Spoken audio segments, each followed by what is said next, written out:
जय महाराष्ट्र. नमस्कार. घरोघरी मातीच्या चुली या मालिकेच्या पुढील भागामध्ये जबरदस्त ट्विस्ट आपल्या समोर आलेला आहे. यामध्ये आपल्याला बघायला मिळणार आहे मास्कमॅनने लताच्या बदल्यात प्रॉपर्टीचे पेपर्सची डिमांड केल्यामुळे सगळेजण टेन्शन मध्ये असतात की जर आपण असं केलं तर आपण रस्त्यावर येऊन जाऊ आणि हे सर करून सुद्धा लताबाई आपल्यापर्यंत आल्या नाही तर काय करायचं. खूपच टेन्शनचं वातावरण असतं.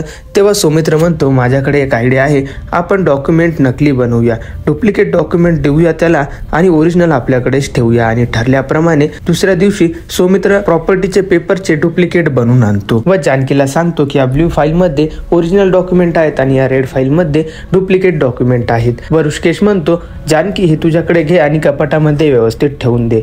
व जानकी कपाटामध्ये व्यवस्थित ठेवते. पण हे सगळं काही आजीच्या नजरेखाली होतं आणि अशी पण आजी ही ऐश्वर्याची चमचीच आहे. आजी फोन करून ऐश्वर्याला सगळं काही सांगते व ऐश्वर्या म्हणते की तू ते प्रॉपर्टीचे पेपर आदला बदली कर म्हणजे ओरिजिनल पेपर मास्कमॅन पर्यंत पोहोचतील.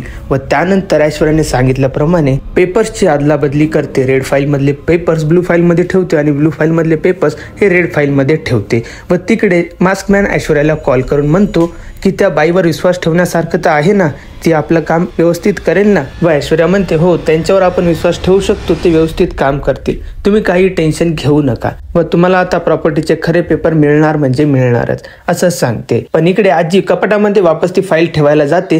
तेवढ्यात ऋषिकेशचा आवाज येतो व तो जानकीला आवाज देत असतो. तर प्रेक्षकांनो, इथे आजीची चोरी जानकी पकडणार का व आजीला चांगलाच धडा शिकवणार का हे पाहणे खूपच इंटरेस्टिंग ठरणार आहे. तर बघत राहा आणि अशाच रिव्ह्यूजसाठी आपल्या चॅनलला सबस्क्राईब करायला विसरू नका.